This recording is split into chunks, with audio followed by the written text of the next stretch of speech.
Hello friend, नमस्कार। मैं उम्मीद आप सभी का स्वागत करता हूं। अगर आप रेलवे ग्रुप डी की तैयारी कर रहे हैं तो ये वीडियो आपके लिए बहुत ज्यादा इंपॉर्टेंट और हेल्पफुल होने वाली है। देखिए, ये जो टारगेट बैच मैंने स्टार्ट किया है, आज उसका 7वां यानी कि 7वां डे है और 7वें दिन आपको क्या क्या पढ़ना है वो सारी बातें इस वीडियो में आपको बताने वाला हूं। अगर आप ये क्लास कंटिन्यू करते हैं और पूरी 40 दिन की क्लास लेते हैं और जिस तरह से मैं आपको बताता हूं उसी तरह से रिवीजन करते हैं और इसी तरह से पढ़ाई करते हैं, हर चीज को कंप्लीट करते हैं अच्छे ढंग से, तो फिर ये समझे कि आपका सिलेक्शन बहुत ही आसानी से हो जाएगा। फिर आपको कोई दिक्कत सिलेक्शन में आने वाली नहीं है। तो देखिए, मैं आपको बता दूं जो आज आपको टॉपिक पढ़ना है। सबसे पहले आपको क्या करना है, जैसे आप उठोगे फ्रेश हो गए, उसके बाद में आपको जितना आपने कल पढ़ा होगा उसका पूरा रिवीजन आज करना है सबसे पहले आपको। उसके बाद में ही नई चीज स्टार्ट करें।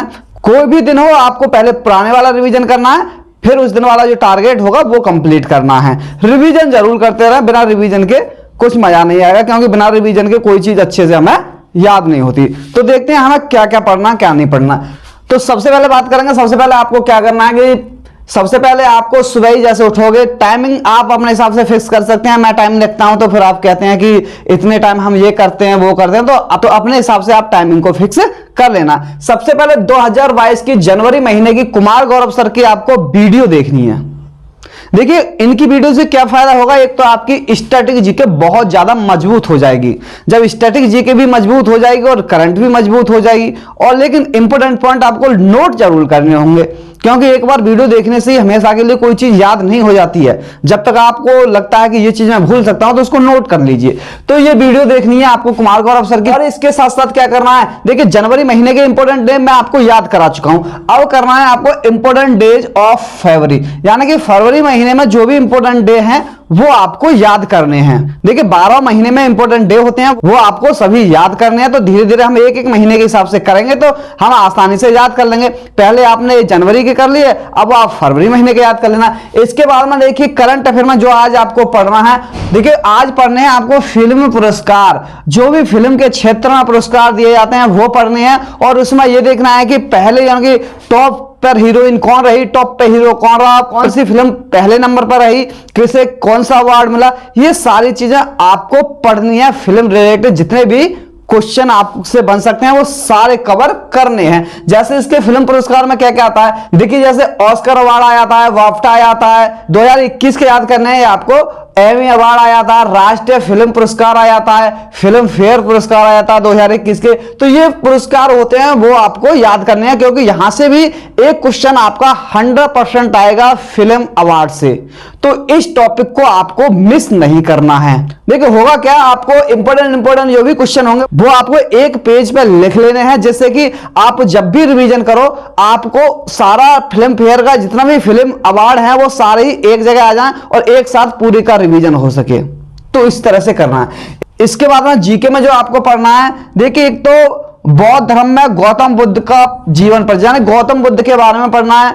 कब तपस्या की, कब घर से गए, कब बच्चे का नाम क्या था, इनकी पत्नी का नाम क्या था और कहां उपदेश दिए, तो इनके बारे में सारा कुछ जानना है गौतम बुद्ध के बारे में। और वहीं इनके बारे में भी महावीर स्वामी जी के बारे में भी आपको पूरा, जिस तरह से आप गौतम बुद्ध का पढ़ोगे उसी तरह से महावीर स्वामी का पढ़ना है। यानी कि जैन धर्म को भी आपको अच्छे से पढ़ना है कि जैन धर्म के फर्स्ट तीर्थक कौन थे, उनका चिन्ह क्या था, 23 में कौन थे, 24 में कौन थे, 22 में कौन थे, सारे नहीं याद करना, पहले के 2-3 याद कर लो और 20, 22, 23, 24, 3-4 लास्ट के याद कर लो। उनका बस सिंबल याद करना, उनका नाम करना, लेकिन महावीर स्वामी का पूरा परिचय याद करना है आपको। इनकी यानी कि कब डेथ हुई, कहां हुई, क्या उपदेश किया, कब ज्ञान प्राप्त किया, तो ये चीज आपको पढ़नी है, क्योंकि यहां से दोनों में से किसी में से आपसे एक क्वेश्चन पूछा जाएगा। तो ये चीज क्या है, बहुत ज्यादा इंपॉर्टेंट हो जाती है। अब देखिए मैथ में जो बहुत इंपॉर्टेंट टॉपिक लेके आया हूं, क्यों इंपॉर्टेंट है, क्योंकि ये टॉपिक हर टॉपिक में यूज होता है। जैसे CISI करोगे तो वहां आपको इसी टॉपिक का अच्छे से यूज करके अच्छे से यानी कि बहुत सिंपल तरीके से क्वेश्चनों को सॉल्व कर सकते हैं। ये टॉपिक है आपका परसेंटेज, यानी कि प्रतिशत निकालना। देखिए प्रतिशत निकालने में करना क्या है आपको, सबसे पहले देखिए 230 का प्रतिशत निकालो, तो आपको पता है यहां मल्टीप्लाई करके और इस परसेंटेज को हटा के 100 कर देंगे, काट पीट करेंगे तो 23 दूनी 46 आ गया। तो इस तरह से आपको करने हैं। और देखिए, और ये क्या सीखना है, जैसे 10% को क्या लिखते हैं, यानी कि आपको इसका पता होना चाहिए ये क्या चीज होती है। इसको हम 1/100 लिखते हैं। कितना लिखते हैं? 1/100 होती है इसकी वैल्यू। तो आपको लिखना है फ्रैक्शन से परसेंटेज में कैसे चेंज करेंगे, परसेंटेज से फ्रैक्शन में कैसे चेंज करेंगे, और छोटे छोटे क्वेश्चन है वो आज करने हैं, क्योंकि एक दिन में ये परसेंट वाला टॉपिक अच्छे से कवर नहीं हो पाएगा। इसमें कई टाइप के क्वेश्चन हैं, तो आज आप इसका बेसिक समझें और जो छोटे छोटे सीखें, यानी कि जैसे 230 का परसेंटेज कितना हुआ, 0.65 का परसेंटेज कितना हुआ। तो ऐसे क्वेश्चन जो होते हैं आज आप नॉर्मली क्वेश्चन करें, 2-4 टाइप के क्वेश्चन आज आप करने की कोशिश करें बस, क्योंकि परसेंटेज बहुत ही ज्यादा इंपॉर्टेंट टॉपिक है। यहां से भी 2 क्वेश्चन आपके बनते हैं, तो ये टॉपिक आपको बहुत अच्छे से कवर करना होगा। इसके बाद में देखिए, रीजनिंग में जो ज्यादा इंपॉर्टेंट टॉपिक है, या यहां से क्वेश्चन 2 क्वेश्चन बनते हैं, वैसे तो 2 क्वेश्चन बनते हैं, 2 ही आएंगे यहां से। डायरेक्शन, दूरी। देखिए डायरेक्शन में किस प्रकार के क्वेश्चन पूछता है, जैसे कोई बंदा है उत्तर की तरफ जा रहा है, फिर बाएं मुड़ जाता है, फिर दाएं मुड़ जाता है, फिर 4 किलोमीटर चला, फिर 5 किलोमीटर चला, तो यह पूछ सकता है कि प्रारंभिक बिंदु से अब वो कितनी दूरी पर है, या प्रारंभिक दूरी से वो अब किस दिशा में जा रहा है, अब उसका मुख किस दिशा में है। तो ये सारे क्वेश्चन बनते हैं, सिंपल है, आप रफली करेंगे। जैसे आपने कोई पॉइंट लिया, वो कहेगा उत्तर की तरफ चला, राइट मुड़ा, लेफ्ट मुड़ा, जैसे बोलेगा ऐसे मुड़वा देंगे। यहां से 5 किलोमीटर चला, 2 किलोमीटर चला, फिर ऐसे फिर ऐसे, इस तरह से अगर आपको इस तरह से बना के सीखना है, बस आसानी से एक दिन में बहुत अच्छे से खत्म हो जाता है। एक टॉपिक इतना बड़ा नहीं है, बस थोड़ा सा दिमाग का इस्तेमाल करोगे, टॉपिक खत्म, 2 नंबर पक्के।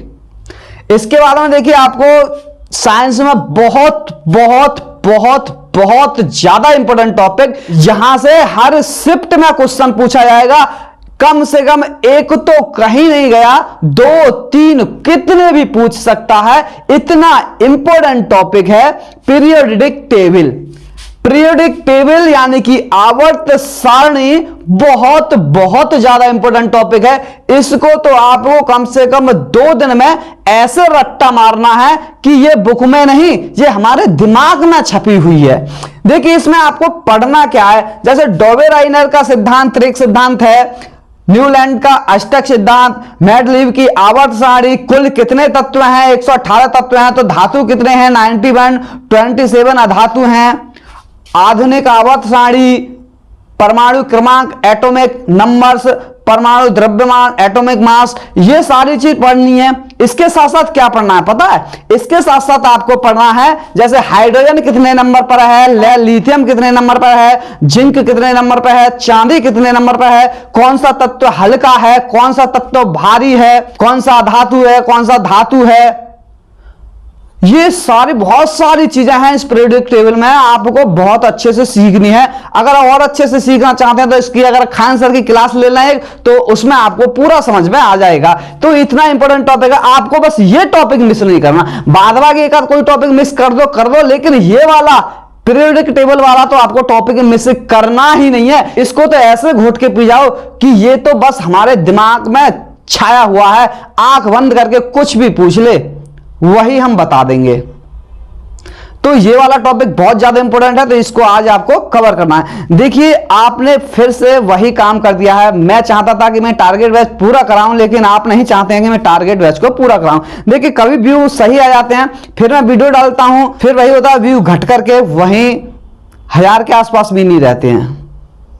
तो ऐसा मत कीजिए, और ऐसा और आपका दायित्व बनता है, जब मैं आपके लिए इतनी मेहनत कर रहा हूं तो हर जो भी वीडियो को देखे कमेंट जरूर करें, कैसी वीडियो लगी, कैसा हुआ, और आपको क्या चाहिए, और आप क्या पढ़ना चाहते हैं। ये सारी चीजें जो आपके मन में हो वो आप कमेंट में कर सकते हैं, और लाइक भी कर दिया करो। जब वीडियो को देखते हो तो लाइक भी कर दिया करो, और जो नए जुड़े चैनल पर, चैनल को सब्सक्राइब कर लिया करो, क्योंकि रेलवे से जुड़ी हुई बहुत सारी जानकारी मैं अपने चैनल पर आपको बताता रहता हूं। तो देखिए इस वीडियो में बस इतना ही। थैंक यू, धन्यवाद, जय हिंद, जय भारत।